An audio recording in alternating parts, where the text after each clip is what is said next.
Mais uma vez, boa noite a todos e a todas que se fazem presente aqui no Caridade e Fé.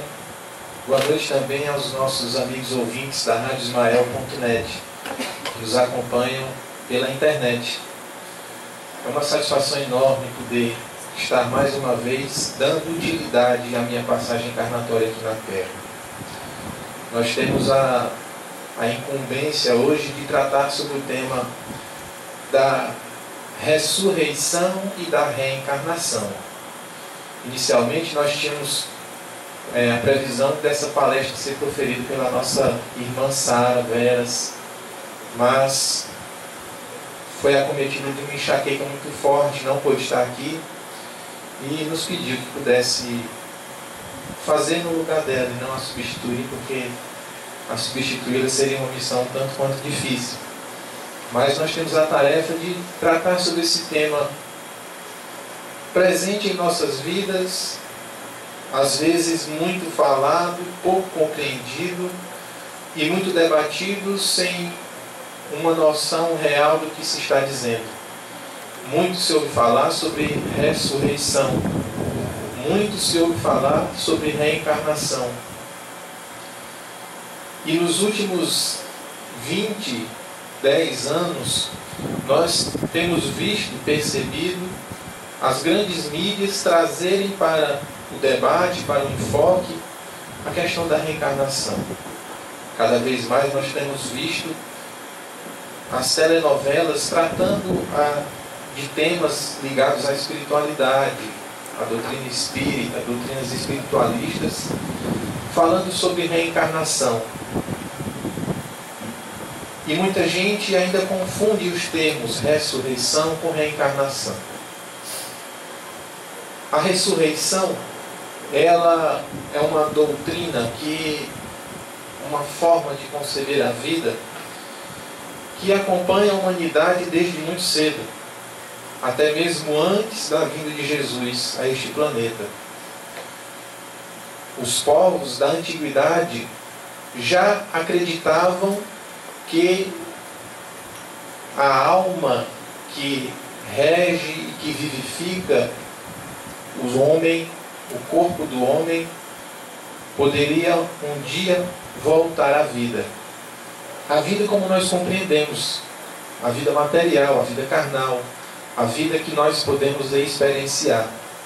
Os povos da antiguidade acreditavam que depois da morte poderia haver vida mais uma vez, mais de uma vez.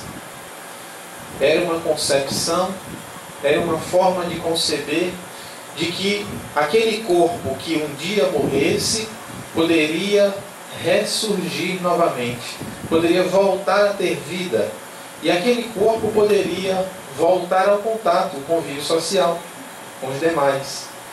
E o ícone dessa forma de pensar é o povo egípcio. Ainda em tempos atuais nós temos muitos filmes, muitas histórias, muitos relatos que nos remetem à questão das múmias egípcias. O povo egípcio acreditava na ressurreição. Acreditava que depois de morto, o espírito que animava aquele corpo poderia voltar depois de um certo tempo. E por isso que eles tratavam o corpo que havia falecido de uma forma especial, mumificando, colocando alguns produtos à época naturais, numa técnica que até hoje em parte é utilizada para conservar aquele corpo na crença de que o espírito daquela criatura poderia voltar a animar aquele corpo. E preparavam o corpo, enfaixavam todo para tentar minimizar os efeitos do tempo e os efeitos da decomposição do corpo físico. Lacravam um sarcófago para que o contato com o ar fosse o mínimo possível, pois hoje sabemos que é preciso que haja um contato com o ar para que o processo de decomposição do nosso corpo físico se acelere e tenha os seus efeitos por completo. eles lacravam no sarcófago, preparavam pirâmides, colocavam este corpo em verdadeiras câmaras, um ambiente todo preparado para conservar aquele corpo na crença de que o espírito poderia voltar a habitar, a animar aquele corpo. E esta crença fez com que as pessoas naquele tempo tivessem a esperança de que a vida que aquela criatura tinha poderia ser continuada. Então, se aquela criatura que teve a morte do seu corpo físico e que tinha muitas posses, muito ouro, eles preparavam esta câmara colocando toda a riqueza daquele indivíduo para que quando ele despertasse ele pudesse desfrutar de tudo que ele já havia acumulado. Nós temos no povo egípcio o ícone das civilizações que acreditam na ressurreição. Um corpo que pode ressurgir no convívio social. Era como se, em linguagem atual, desse um tempo. Iria para outro lugar, mas poderia voltar, ressurgir e ter contato social. E muitos povos da antiguidade acreditavam nessa possibilidade de que o espírito pudesse voltar a animar um corpo. Mas Jesus, quando veio à Terra, utilizou do ensino por parábolas para trazer uma nova verdade. Certa feita, perguntado por Nicodemos de como as pessoas poderiam fazer para ver o reino de Deus tão anunciado por Jesus nas suas pregações. E Jesus, se dirigindo a Nicodemos, lançou a máxima que durante muito tempo foi incompreendida pela humanidade. Jesus disse: ninguém pode ver o reino de Deus se não nascer de novo. Durante muito e muito tempo, essa expressão de Jesus foi mal compreendida, especialmente no século XVIII, com a chegada, com o crescimento da ciência, do positivismo, das questões científicas. Os grandes mestres do saber que questionavam a tudo e buscavam explicações em tudo com comprovações, não conseguiam entender esta afirmativa de Jesus, porque cientificamente é comprovado, verdade insofismável, que o corpo físico, após a ocorrência da morte, ou seja, o padecimento deste organismo material, não há possibilidade de um amontoado de células que já morreram voltarem a viver. A ciência já há algum tempo bateu o martelo e cada vez mais confirma essa verdade, podemos nem dizer teoria. O corpo físico, uma vez morto, não pode renascer. O nascimento de um corpo físico só se dá uma vez, no momento do parto, quando o nascituro vem à luz. Mas Jesus, há mais de 2000 anos, diz que para que nós possamos ver o reino de Deus, temos que nascer de novo. Fisicamente isto é impossível. Não posso eu nascer. Este meu corpo não pode regredir e voltar ao ventre de minha mãe para que haja um novo nascimento. E muitas correntes filosóficas e religiosas interpretam mal a palavra de Jesus. E o Espiritismo vem retirar o véu dessa afirmativa de Jesus, esclarecendo que, na verdade, Jesus estava dando uma afirmativa para quem tem ouvidos de ouvir. Jesus não podia ser direto em suas afirmações, porque o povo daquela época não saberia compreender as palavras de Jesus. como ainda hoje nós sentimos dificuldade de compreender aquilo que o nosso mestre Nazareno indica. Depende do grau de evolução espiritual e intelectual da criatura que ouve. E Jesus diz por parábolas: para ver o reino de Deus é preciso nascer de novo. A doutrina espírita tem como um dos seus princípios básicos, depois da sabência da existência de Deus como causa primária de todas as coisas, a doutrina se baseia na imortalidade da alma. Cada um de nós, aqui presentes, e os que nos escutam ao redor de todo mundo, não morremos, não temos um fim. O nosso corpo físico, que nos aproveitamos para um processo evolutivo, padece, mas a nossa essência continua a existir.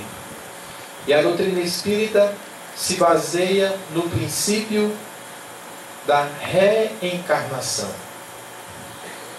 A possibilidade que o espírito possui de abrigar um novo corpo, um outro corpo, em contraponto à doutrina da ressurreição, em que o espírito abrigaria o mesmo corpo. Cientificamente isso é impossível, mas na concepção espírita, na verdade espírita, a reencarnação é perfeitamente possível. Porque o nosso organismo material é uma junção de material genético que nós herdamos de nossos pais, que se desenvolve para a formação de um novo corpo físico. E quando este nosso corpo físico padece, comumente nós somos enterrados, ele entra em decomposição e se torna pó de novo. Volta à terra. Se mistura à terra para que seja recombinado e possa dar continuidade ao processo biológico de fomentar a vida novamente. Porque os nossos restos mortais é aproveitado nos processos da edificação dos seres vegetais. Aquela energia, aqueles compostos químicos são reutilizados pela natureza para o nascimento das plantas. E que nós, por nossa vez, nos utilizamos das plantas para nos alimentarmos. A utilização dos compostos orgânicos, da matéria orgânica que Deus concede à humanidade, ela é cíclica, passa por várias etapas, de início, meio e fim, e esse ciclo volta. O nosso corpo físico, como naquela máxima tão conhecida de que em natureza nada se perde, tudo se transforma. O nosso corpo físico não se perde, ele se transforma em uma matéria orgânica diferenciada, que um dia voltará a dar aso à formação de outros corpos físicos. Mas o espírito não morre, o espírito continua existindo. Após o fenômeno morte, passa o espírito para uma dimensão diferenciada, não perceptível aos nossos instrumentos sensoriais do nosso corpo físico. O mundo, o plano espiritual, coexiste com o plano material. E o espírito passa então para essa outra dimensão, não perceptível aos nossos olhos, ao nosso tato, aos nossos sentidos comuns. E aquele espírito recebe a oportunidade de poder encarnar de novo. Por isso o nome reencarnação. A possibilidade que ele tem de voltar à Terra na dimensão do plano material para vivenciar experiências aqui na matéria novamente. Daí você pode se perguntar, e onde isso vai parar? E qual a utilidade disso? Por que nós, espíritos que somos, quando o corpo físico morre, nós vamos para uma outra dimensão e temos a oportunidade de voltar para a Terra novamente. E ainda aqueles mais amargos poderão dizer: por que voltar de novo para essa terra de lutas e sofrimentos, de tanta dor, tanta agonia, tanta desigualdade social? Seria mais fácil se nós acreditássemos na doutrina de que com a morte do corpo físico todos nós iríamos para o céu, bater asinhas, viver a vida eterna de felicidade plena. Mas nós somos espíritos, fomos criados por Deus, seres simples e ignorantes. Simples porque éramos desprovidos de uma bagagem intelectual e cultural anterior. Ignorantes porque não reunimos em nós nenhuma experiência anterior. Nós não sabemos de nada no momento que Deus nos cria. E pela bondade divina, todos nós estamos submetidos a uma lei de evolução. Deus não criaria criaturas para viver eternamente nesse estado de simplicidade e de ignorância. O nosso Pai Celestial, causa primária de tudo, nos oferece mecanismos de evolução, de crescimento, acima de tudo de aprimoramento. Fomos criados simples e ignorantes, mas somos destinados à perfeição. Somos destinados à angelitude. É bem verdade que entre o que é simples e ignorante e o que é perfeito, há necessidade de se percorrer um longo caminho. Não seria possível que em uma só oportunidade encarnatória, em uma só vida, em palavras mais comuns, nós pudéssemos sair do estado de simplicidade e ignorância e alcançar a perfeição. Façam uma reflexão. Façamos uma reflexão todos nós. Seria possível eu, numa única vida, alcançar a perfeição? Saber de tudo. Tudo que existe entre o céu e a terra. Façamos uma reflexão do quanto nós evoluímos até aqui. O quanto ainda nós não sabemos. O quanto ainda nós precisamos evoluir. O quanto nós ainda precisamos crescer. Seria injusto que nós só tivéssemos uma oportunidade de acertar tudo para sermos perfeitos. E frequentemente, a maioria de nós mais erra do que acerta nesse caminho da vida. Mesmo que imbuído de bons sentimentos, de bons propósitos, nós fracassamos em algumas empreitadas de nossa vida. Seria injusto que em um erro nosso, por conta deste único erro, nós fôssemos condenados a viver a eternidade de nossa vida espiritual no inferno, sendo eternamente punidos pelo Criador. Seria contraditório nós dizermos que Deus é bom, Deus é Pai, como costumamos dizer, e esse mesmo Deus bom, misericordioso, nos condenasse a viver eternamente no inferno, sofrendo. É por isso que a doutrina espírita, compreendendo a reencarnação como um mecanismo divino de pedagogia, um instrumento de Deus de ensino. Ante as nossas falhas, Deus, que tudo sabe, tudo vê, e por sua misericórdia, nos concede a oportunidade de voltar à Terra novamente. É certo que em um outro corpo, às vezes em circunstâncias diferentes, em locais diferentes, mas para que nós possamos complementar as necessidades a que estávamos propostos em encarnações anteriores. Para que nós pudéssemos conquistar conhecimento, despertar os atributos que carregamos dentro de nós. Porque Deus nos criou com a destinação da perfeição. E temos todos a possibilidade de alcançá-la.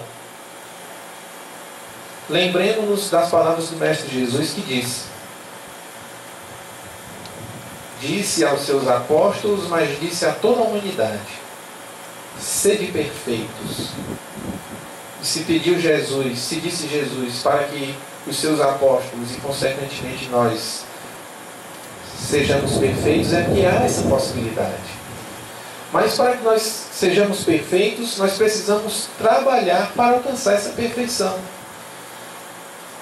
Nada conquistamos de graça.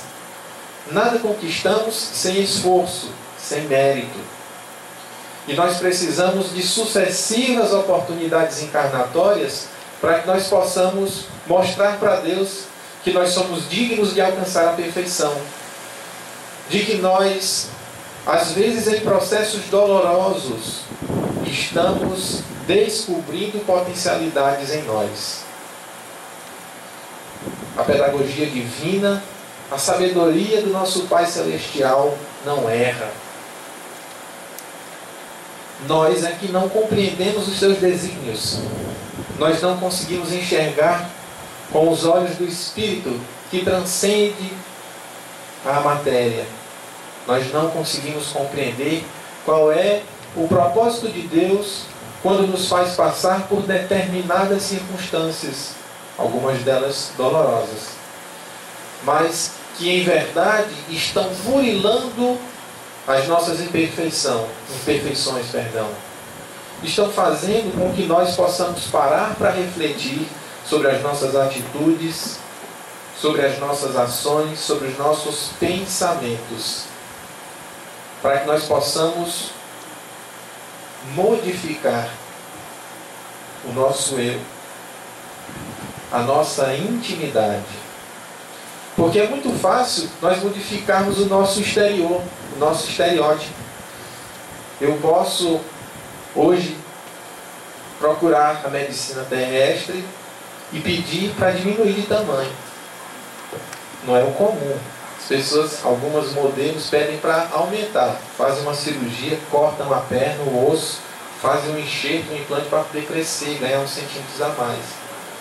Eu posso pedir para diminuir, eles cortarem a idade para ficar um pouquinho menor, para a Ivana ter menos trabalho de me enquadrar aqui no vídeo. Sempre ela arruma a câmera, está passando, deve ser muito grande. Eu posso fazer uma cirurgia estética para mudar meu nariz, que eu acho feio. Eu posso pedir para corrigir minhas orelhas.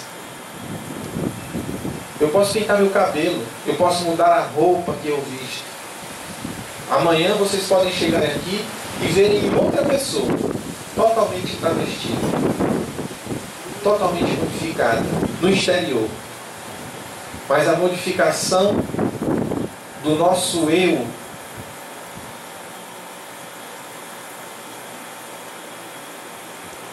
ela é bem mais complexa.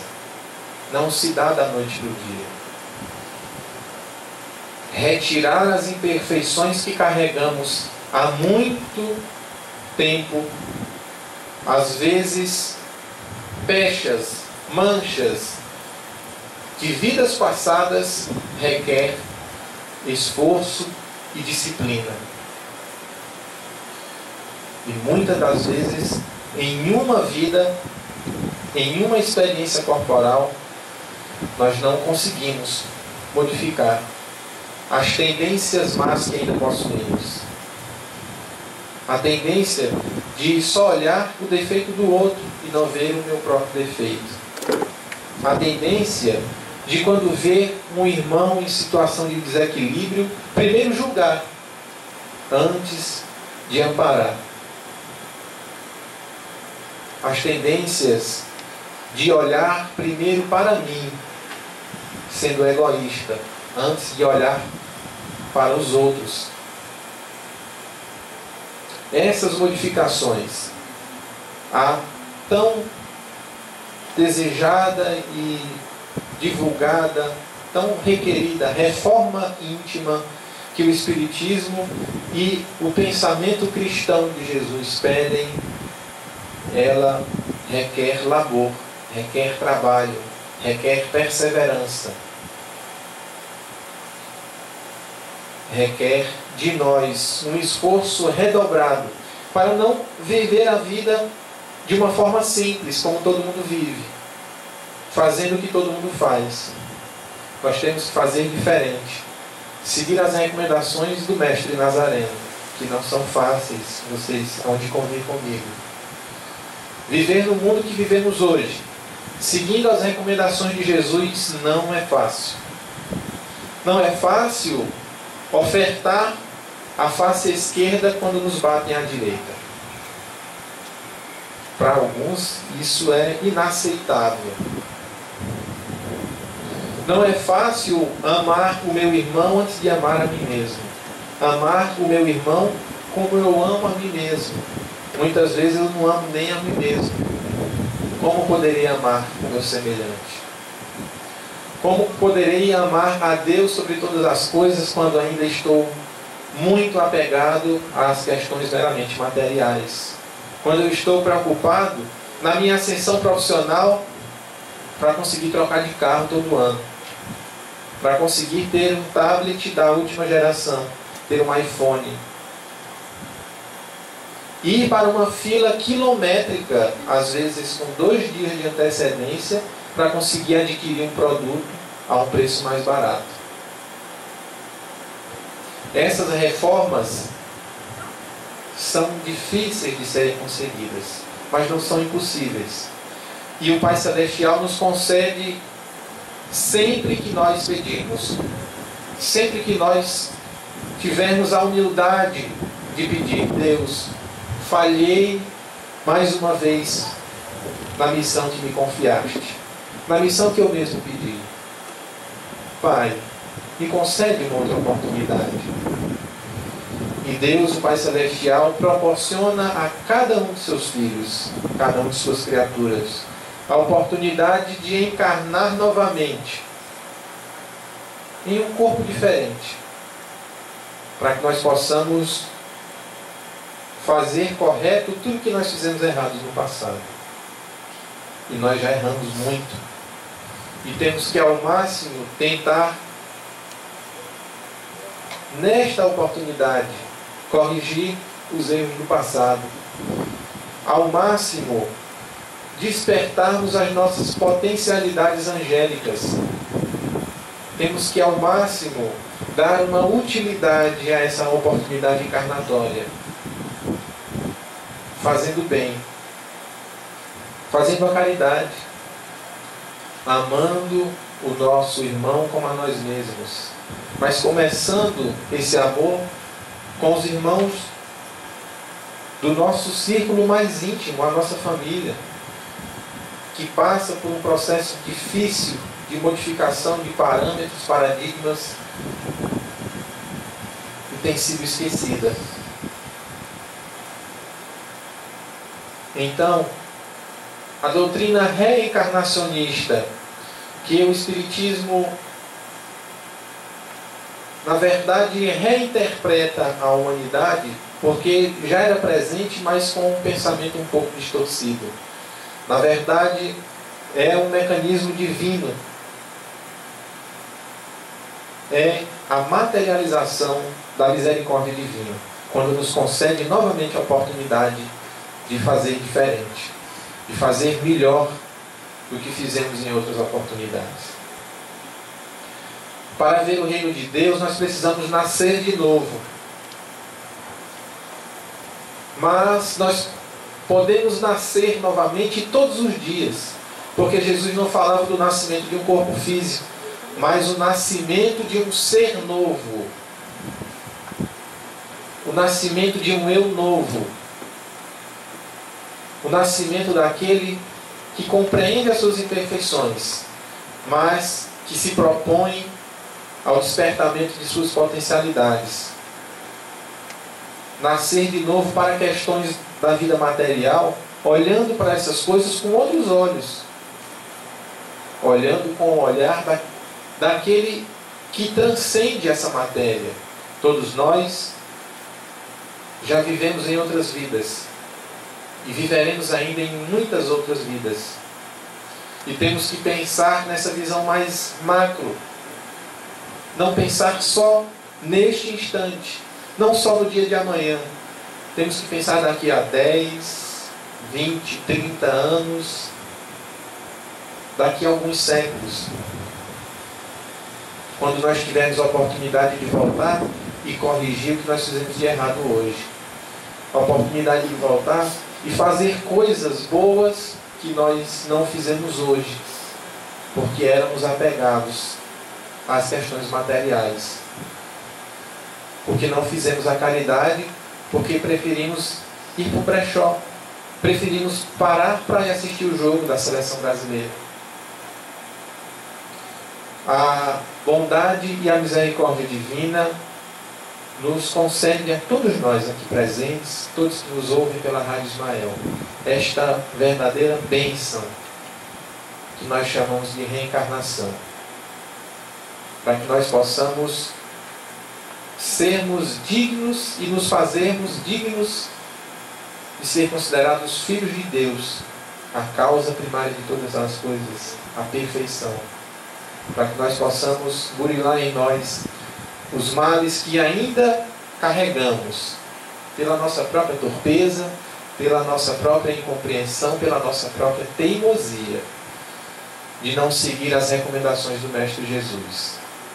Mas se nós falharmos, nosso Pai vai nos dar outra chance, porque Ele é todo bondade, todo misericórdia.